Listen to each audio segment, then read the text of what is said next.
je suis reconnaissant à Jésus-Christ pour la joie qu'il me donne tous les jours, pour la foi, pour l'espérance, pour la vie.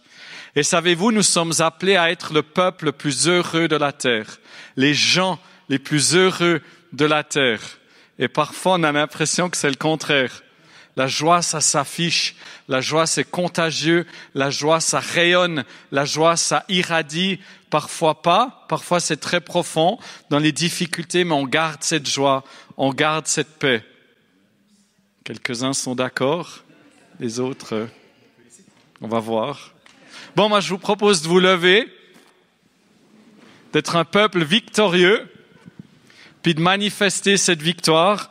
Alors, elle doit pas toujours se manifester de manière bruyante ou éclatante, mais je pense de temps en temps, ou plus souvent, c'est important qu'on sorte de nos habitudes, qu'on sorte de peut-être des endroits où on est engoncé, peut-être pas, je ne vais pas présupposer, mais parfois ça fait un vieux bien de se secouer. La parole de Dieu nous dit « secoue ta poussière ».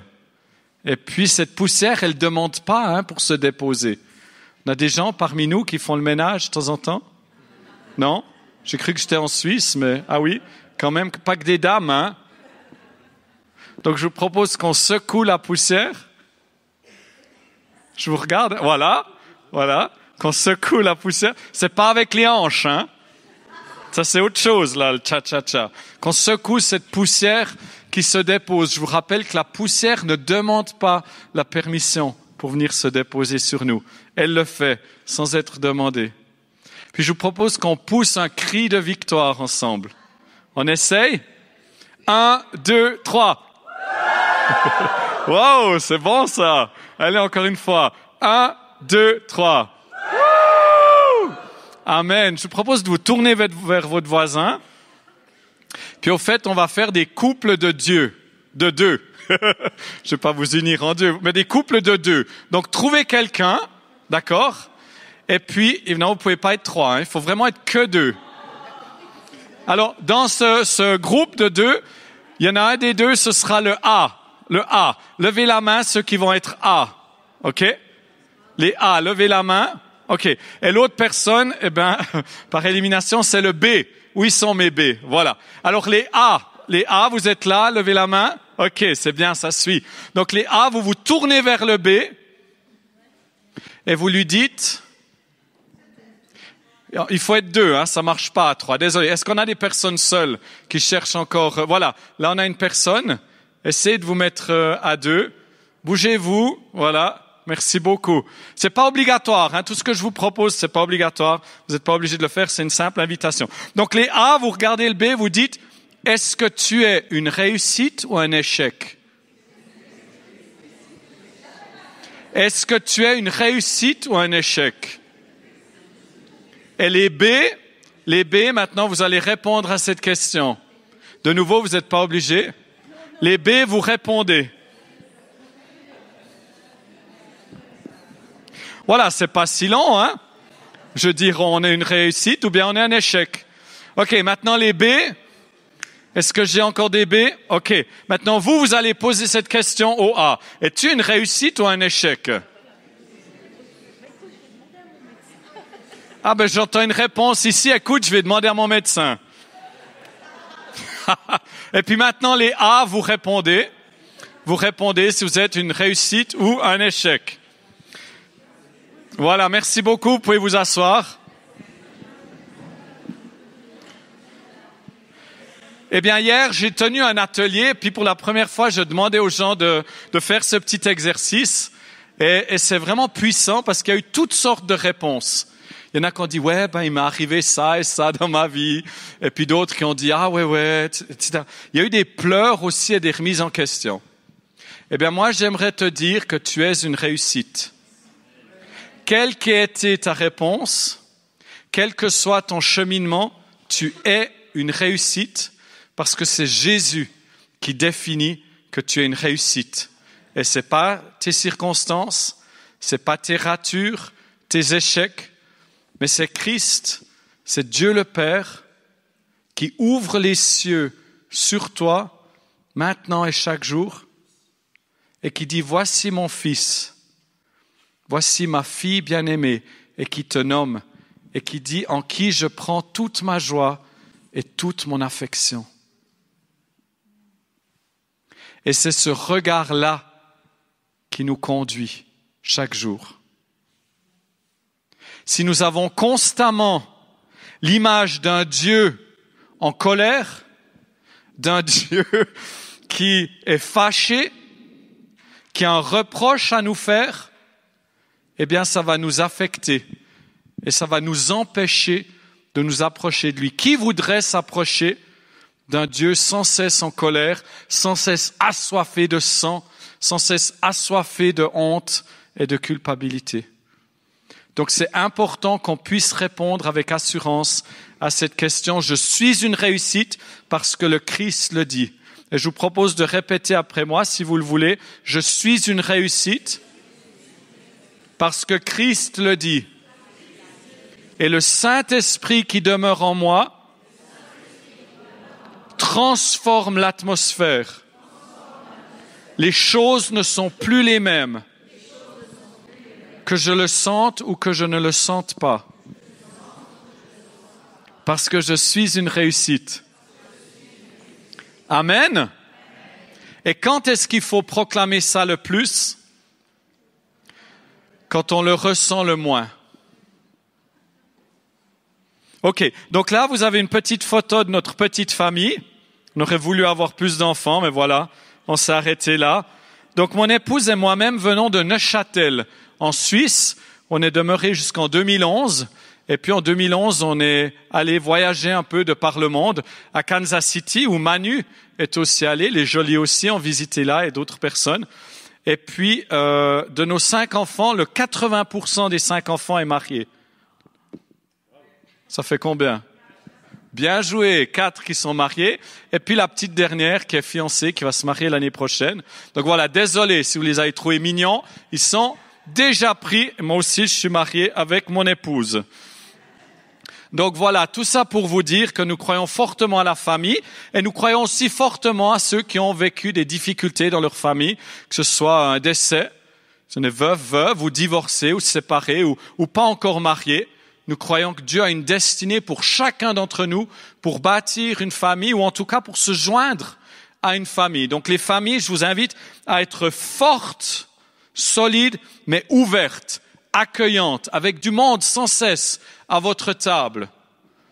Et vous, les personnes qui peut-être, pour une saison, vous êtes plutôt seuls, je vous invite à vous coller à ces familles, à vous joindre à elles.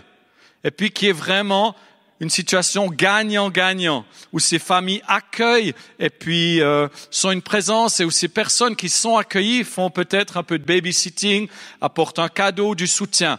Mais on n'échappe pas à la famille, d'accord? Parce que c'est ce lieu, c'est ce jardin que Dieu a prévu pour que nous croissions, pour que nous soyons redevables et pour qu'on se frotte les uns aux autres. Parce que c'est en se frottant les uns aux autres que l'on grandit et que l'on est transformé, sanctifié. C'est un lieu privilégié de croissance spirituelle. Voilà, ça c'était juste l'intro, merci. J'ai un amen ici à ma gauche, Seigneur te voit. Et c'était l'intro, un autre amen ici à ma droite. Qui dit mieux? C'est l'aile droite. Ah, bien, ok, on continue. Donc moi, mon cœur pour ce soir, évidemment, ça marche pas. Ah voilà. On passe à la diapo 3.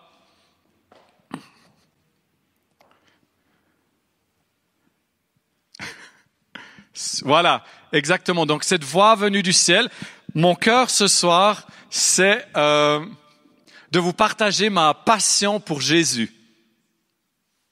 Et cette passion, c'est le sujet, on est chrétien, bien sûr. Mais cette passion pour Jésus, elle passe au travers de ma passion pour la parole de Dieu. Parce que là, je trouve Jésus avec ses attributs, avec ses descriptions, avec qui il est, je le trouve dans les 66 livres de la Bible. Et j'aimerais vous communiquer un peu de cette passion pour la parole de Dieu et pour Jésus révélé. Qui aime la Bible? Qui aime lire la Bible? Qui aime méditer la Bible? qui la lit tous les jours. Amen. Eh bien, ça c'est bon. Ça c'est vraiment encourageant parce qu'en lisant et en méditant la parole de Dieu, c'est pas tout à fait la même chose. Tous les jours, eh bien, on est transformé de gloire en gloire à son image. Donc, je crois qu'on va s'arrêter là parce que Anne, vous avez des fidèles là qui lisent leurs paroles. Moi, je dois dire que je me sens un peu démuni. Est-ce que je continue néanmoins?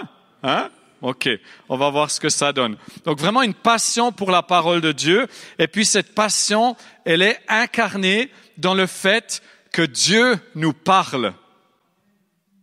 Qui entend la voix de Dieu au quotidien? C'est merveilleux. Regarde Anne, il faut qu'elle se retourne, hein, qu'elle voie. Donc qui entend la voix de Dieu au quotidien? Mais c'est incroyable, c'est puissant. Parce que d'habitude où je vais, moi il faut vraiment que vous alliez dans les nations, hein. Vous n'avez plus rien à faire ici. Parce que moi, d'habitude, les endroits où je vais, il y en a quelques-uns qui lèvent la main, mais jamais une forêt de mains comme ça. C'était carrément une pinède. Donc voilà, je vais juste renforcer alors ce que vous savez déjà. J'ai cette conviction que lorsqu'on lit la parole de Dieu quotidiennement, bon, de temps en temps on loupe un jour, je veux dire, il y a des choses qui arrivent, hein, mais il est plus facile d'entendre la voix de Dieu que de ne pas l'entendre. Et en tant que chrétiens, nous ne sommes pas à lutter pour entendre sa voix, même si oui, c'est un combat, parce que il y a plein de choses qui ne veulent pas qu'on entende sa voix, mais on a ce pain quotidien de sa voix parce qu'il dit « Mes brebis entendent ma voix ». C'est un privilège que l'on a. Donc quand on dit « j'entends la voix de Dieu », on n'est pas orgueilleux. C'est Dieu qui dit « tu entends ma voix ». Hein, quand on parle avec des gens, puis après on le fait avec humilité, puisque dans l'Ancien Testament, c'était seulement certaines personnes qui pouvaient l'entendre. Hein, le voyant, le prophète, etc. Même le roi, hein, il fallait qu'il aille au prophète. Puis nous, on a ce Saint-Esprit en nous. Donc moi, je n'ai jamais entendu la voix audible de Dieu. Qui a déjà entendu, il faut quand même que je le retrouve une question piège. Qui a déjà entendu la voix audible de Dieu?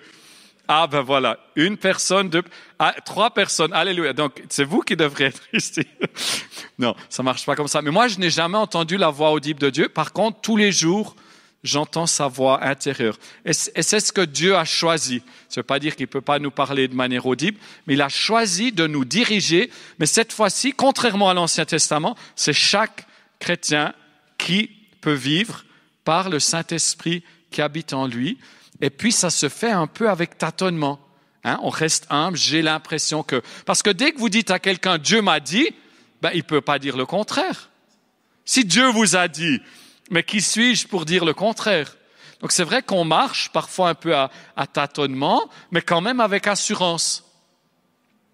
Donc ça, c'est très très puissant de pouvoir entendre la voix de Dieu au quotidien. Donc il y a un outil que j'utilise et que j'aimerais vous faire passer, c'est mon journal. Donc moi, ce que je fais depuis des années, c'est ce qui s'appelle Joyeux Journal avec Jésus. Qui a un journal avec Jésus? Il y en a quand même moins, alors j'avais quand même quelque chose à apporter. Hein? Qui? Parce que les mains se sont vite rabaissées. Hein? Donc on en a quelques-uns. Okay. Donc je vais vous faire passer mon journal. Prenez le temps, il n'y a pas besoin de vous hâter. J'aimerais simplement vous montrer ce que je fais de manière très intentionnelle depuis une dizaine d'années. J'ai à peu près 24-25 de ces cahiers à 200 pages. On arrive à près de 5000 pages de ma relation avec Jésus. Alors, je ne suis pas là pour vous dire à quel point je suis extraordinaire. Je suis là pour vous dire, le journal, c'est un outil. À vous, Église, qui lisez la Bible tous les jours, alléluia. À vous, Église, qui entendez la voix de Dieu tous les jours, pour noter ces trésors que Dieu vous donne et pour pouvoir les partager. Qui ici, lorsqu'il reçoit quelque chose le lundi ou le mardi, va ensuite texter à quelqu'un ce qu'il a reçu? Lève la main. Parfois, de temps en temps. Donc ça, c'est aussi quelque chose que je vais vous encourager. Donc comme un pas supplémentaire de se dire, mais ce que je reçois, c'est pour moi, mais c'est aussi pour l'autre. Que ce soit pour un chrétien ou une chrétienne, ou pour quelqu'un qui n'est pas encore chrétien, parce que soit des chrétiens, soit des pas encore chrétiens. Donc, on les appelle parfois païens aussi. Vous utilisez ce mot à Genève? Donc voilà, regardez ce journal, inspirez-vous-en. Je suis plutôt musicien que dessinateur. Donc c'est beaucoup des vagues, des lignes, du coloriage, recopier la Bible. Et qu'est-ce qui se passe lorsqu'on consigne ces choses? On voit, mois après mois, année après année, on voit notre cheminement avec Dieu. Parce que Dieu, c'est le Dieu de l'histoire, c'est le Dieu de nos familles, c'est le Dieu qui a une cohérence, une pertinence dans sa manière de nous guider. On n'est pas juste là pour survivre, on est là pour vivre et pour vivre en abondance avec une intention. Je vais quelque part. Est-ce qu'on a parmi nous des gens qui ont l'impression de survivre, qui sont surtout en mode survie? Est-ce qu'on a des gens ici qui vivent? Oui. Est-ce qu'on a des gens ici qui vivent en abondance? Oui. Amen. Eh bien, si ce n'est pas le cas, ce n'est pas grave parce que c'est possible de vivre une vie d'abondance plongée dans la parole de Dieu. Alors, on continue.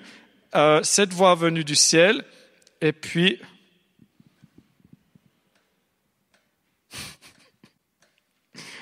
la technologie. Je ne sais pas pourquoi ça ne bouge pas.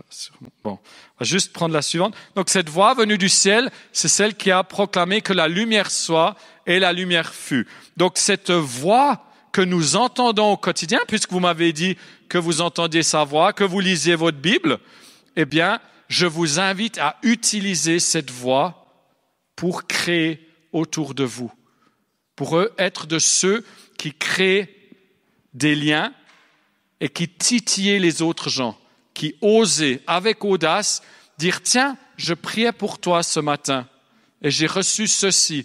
Eh bien, je te donne cette parole, tu en fais ce que tu veux. » Et vous allez voir, quand on commence à utiliser cette même parole que Dieu a utilisée pour créer le monde, lorsqu'on commence à l'utiliser pour créer autour de nous la résurrection, la guérison, la raison de vivre, le sens, la percée, eh bien, on va aussi voir des signes et des miracles, des petites choses aussi. Mais on va voir des changements autour de nous. Donc, je vous encourage à prendre cette parole que vous entendez au quotidien et à être proactif pour créer le changement autour de vous. Donc, nous avons reçu cette même puissance que Dieu qui dit que la lumière soit et la lumière fut. Je vous rappelle que Jésus est la parole. Jésus-Christ est le pain de vie aussi. Ce pain descendu du ciel, Jésus né dans la maison du pain, Bethléem. Donc on peut se rassasier de Jésus comme on se rassasie de la parole de Dieu. On va prendre la dia suivante. Donc qu'est-ce qui sort de ta bouche? Est-ce que c'est la parole de Dieu ou est-ce que c'est la parole de la chair ou la parole de tes soucis? Est-ce que tu veilles à ton langage? Est-ce que tu veilles à ce que tu dis? Est-ce que tu dis ma maladie ou tu dis cette maladie et on proclame la guérison? Je pense que c'est des choses qui sont aussi très importantes. Maintenant, j'aimerais passer à quelque chose d'assez passionnant. C'est Jésus qui est notre trésor. Jésus, il est notre trésor. Et Jésus, il est aussi la carte au trésor. Et Jésus, il est le chemin jusqu'au trésor. Et Jésus, il est le début de la chasse au trésor, mais il est aussi la fin, l'aboutissement de la chasse au trésor. Donc j'aime beaucoup cette image de la chasse au trésor et du mineur d'or. Donc je vais simplement me mettre au piano et puis j'aimerais vous inviter dans une histoire, dans une découverte. Alors je vous invite aussi à faire passer le journal parce que à ce rythme, il va falloir que je prêche au moins 4 heures. Hein? Mais c'est pas grave, vous avez bien fait. Mais faites-le quand même circuler. Et je vais aussi vous faire circuler une feuille où vous pouvez mettre, si vous voulez, votre nom, votre prénom et votre adresse courriel. Parce que j'ai une chaîne YouTube avec... Attends, je prends juste un de chaque, puis je mettrai de l'autre côté. Une chaîne YouTube où je montre des outils pour tenir son journal. Par exemple, des pieuvres bibliques pour les enfants ou des soleils bibliques pour les adultes ou les enfants, des cadres bibliques ou bien chapitre après chapitre ou bien des mosaïques bibliques. Donc j'ai développé toute une série d'outils parce que je crois que la lecture de la parole doit être la chose la plus enthousiasmante que l'on vit au quotidien. Parce que ce que l'on aime, on le fait. Pourquoi est-ce que tu pêches? Parce que le péché, c'est rudement bon. Hein? Non? Ils ne savent pas s'ils doivent dire oui ou non. Est-ce que je suis sur caméra? Hein? Donc on continue de pécher parce que le péché, ça a bon goût. Hein? On ne veut pas que ce soit le cas. Donc on veut que nos lectures avec Jésus soient les choses les plus enthousiasmantes que l'on expérimente quotidiennement avec la prière, parce que ce que l'on aime, on le fait. Alors moi, je me souviens, je prenais du temps avec Dieu, je prenais 5 minutes au début, ça me paraissait la fin du monde. Maintenant, je prends 1 heure, ça me semble trop court. Moi, je vois notre vie comme avec ces 2 jambes, notre marche avec la prière et la parole. La prière et la parole. Est-ce que vous arrivez à faire ça? C'est pas mal, au travers des années, j'ai développé ça. Ça fait assez. Hein? La prière et la parole. Quand est-ce que la dernière fois tu as investi pour rendre tes moments de méditation passionnants? On investit dans nos voitures, dans nos maisons, dans nos futures vacances, dans nos carrières, nos études. Est-ce que j'investis? Est-ce que j'ai un temps dans mon horaire où je rencontre Dieu? Une jolie table, une plante, une bougie, une couverture, une bonne boisson. J'en sais rien, mais de faire de ces moments, de ces rencontres avec le Dieu de l'univers, les moments, les temps forts de nos vies. Sinon, on va simplement courir de passion en passion, d'objectif en objectif. Vous savez, même une voiture neuve, après 3 semaines, vous êtes genre, tiens, j'ai vu qu'il y a le nouveau modèle qui est sorti. C'est fou, hein? On a une capacité à se lasser parce que Dieu a mis en nous la capacité de sans cesse vouloir l'infini, afin que Dieu seul puisse nous satisfaire. Et la parole de Dieu est infinie. Donc voilà, investir dans ça. Donc je vous invite simplement maintenant dans une aventure du chasseur d'or. J'ai vraiment envie qu'ensemble, on reçoive une faim et une passion nouvelle pour cette parole. Puis comme ici, il y a déjà tout le monde qui lit sa parole tous les jours, qui entend la voix de Dieu, pensez à ces pauvres qui ne vivent pas ce que vous vivez. Donc pensez à partager ces choses parce qu'on est appelé à être des hommes et des femmes d'impact. Et une des choses les plus puissantes qu'on puisse faire, c'est de partager ce qu'on reçoit. Moi, j'utilise ça pour le coaching de chrétiens et aussi simplement pour l'évangélisation, d'offrir et de recevoir la prière. Et les gens sont touchés. La parole de Dieu nous dit « Entretenez-vous par des psaumes, des hymnes, des cantiques spirituels, que la parole de Dieu abonde parmi vous. » Et mon expérience, c'est que autrefois, quand j'étais dans une église locale, une fois le culte terminé, on ne propose pas forcément la prière, on ne parle pas forcément de la Bible. Et j'ai réalisé à quel point Dieu voulait inonder par sa parole tous les aspects de ma vie, que le culte soit terminé ou pas. Mais ça, de nouveau, c'est quelque chose que vous savez déjà. Donc, pensez à le partager aux pauvres misérables qui ne le savent pas encore.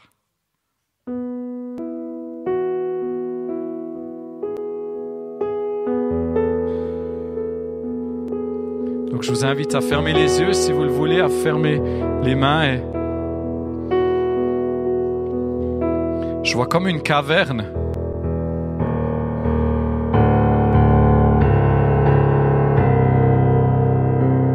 Et puis on est à l'entrée de cette caverne.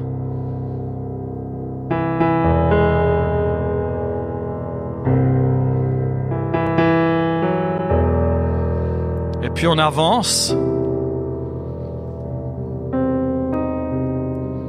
On avance dans cette caverne et on cherche les pépites d'or, on cherche Jésus. Et puis il n'y a rien, tout est sombre et noir.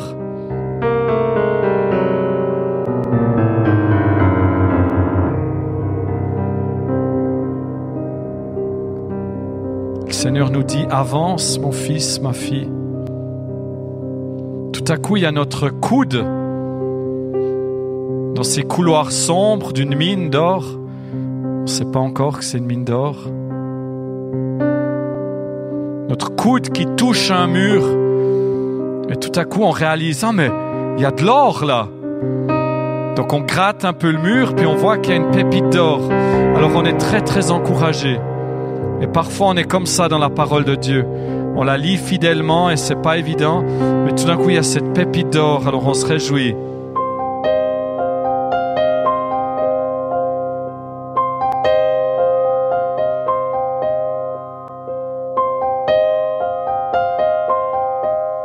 Donc on avance, puis là on commence à taper du coude exprès. Parce qu'on sait maintenant qu'en tapant du coude, il y a des pépites d'or qui apparaissent. Puis là on réalise que ça marche pas. Alors on est frustré parce que ça marche plus comme ça. Et on veut de l'or, on cherche de l'or, alors on persévère. Parce qu'on sait que notre Dieu il est bon.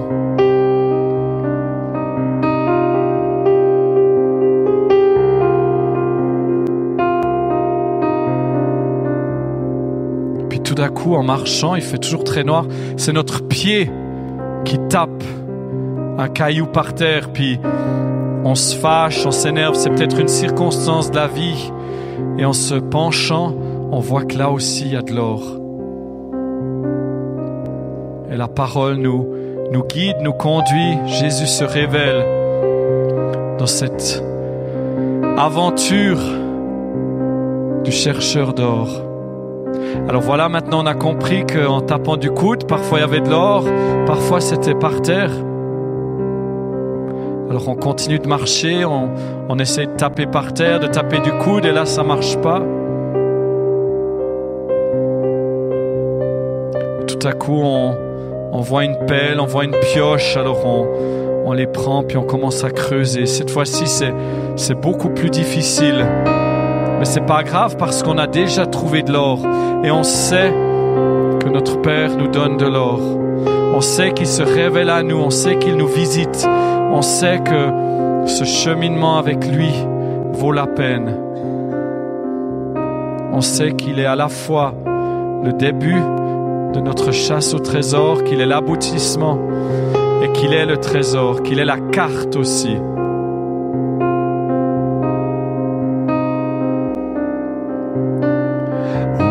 Les yeux de mon cœur, Seigneur, ouvre les yeux.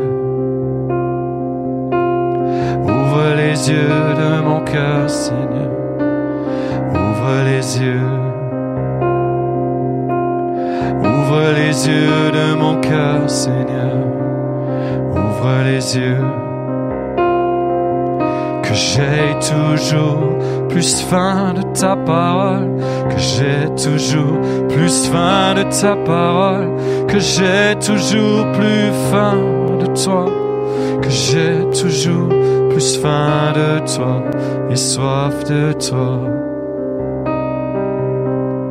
Donne-nous d'avoir faim et soif de toi.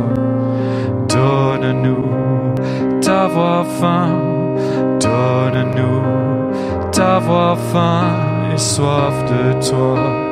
Donne-nous, donne-nous d'avoir faim et soif de toi. Donne-nous, donne-nous d'avoir faim et soif de toi.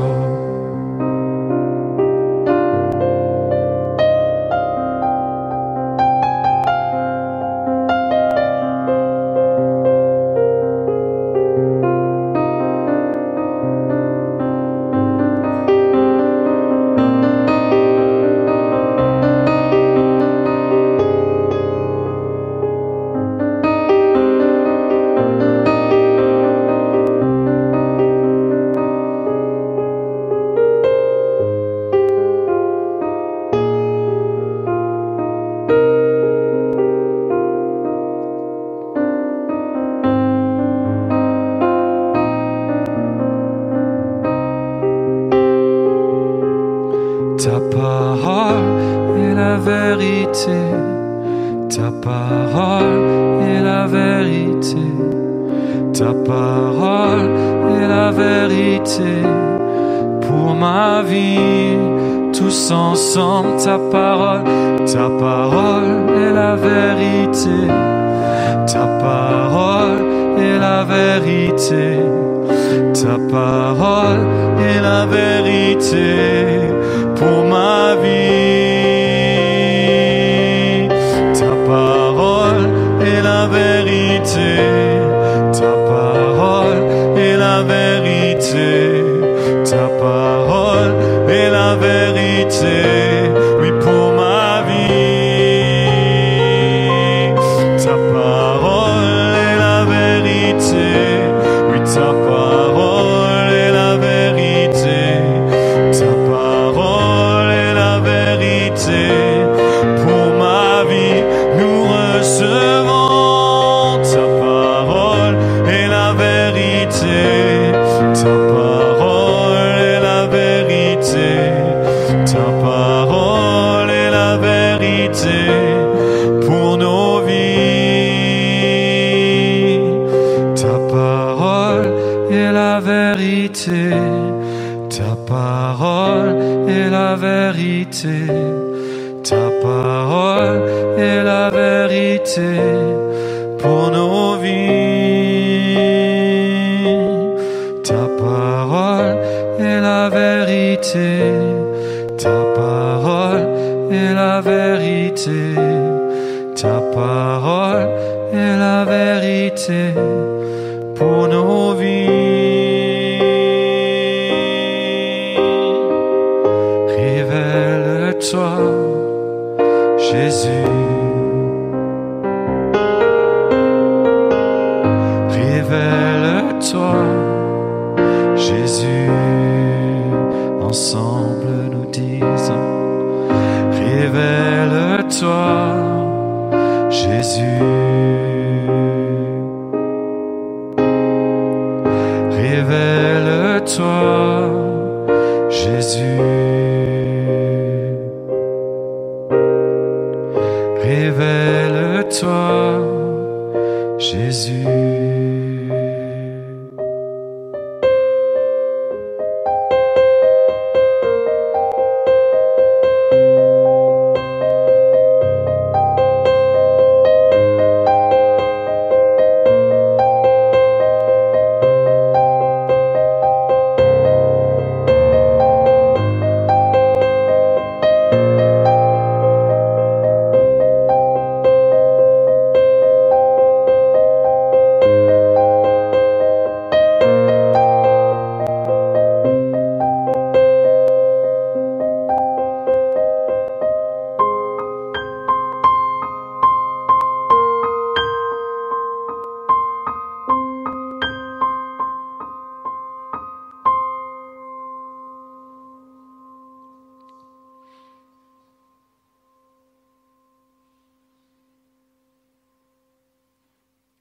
Seigneur, nous te remercions pour ta parole et pour cette grâce d'avoir même plusieurs Bibles dans nos foyers.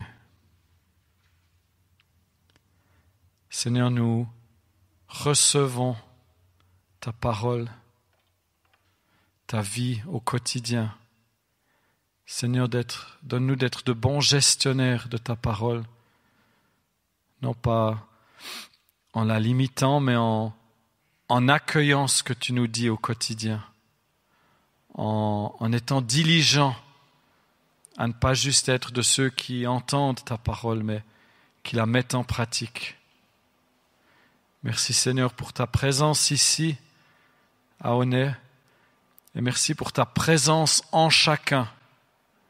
Je te demande que cette parole déposée en nous, ce logos devenu Réma, et cet esprit déposé en nous produisent un impact puissant. Alors que nous venons à la source, tu nous remplis. Et ensuite, nous déversons ces choses, que ce va-et-vient, que ce mouvement entre le ciel et la terre puisse sans cesse être notre pain quotidien. Pour ta gloire ici à Aunay, en Suisse et en Europe, que tu sois glorifié, Jésus. Amen. Merci beaucoup.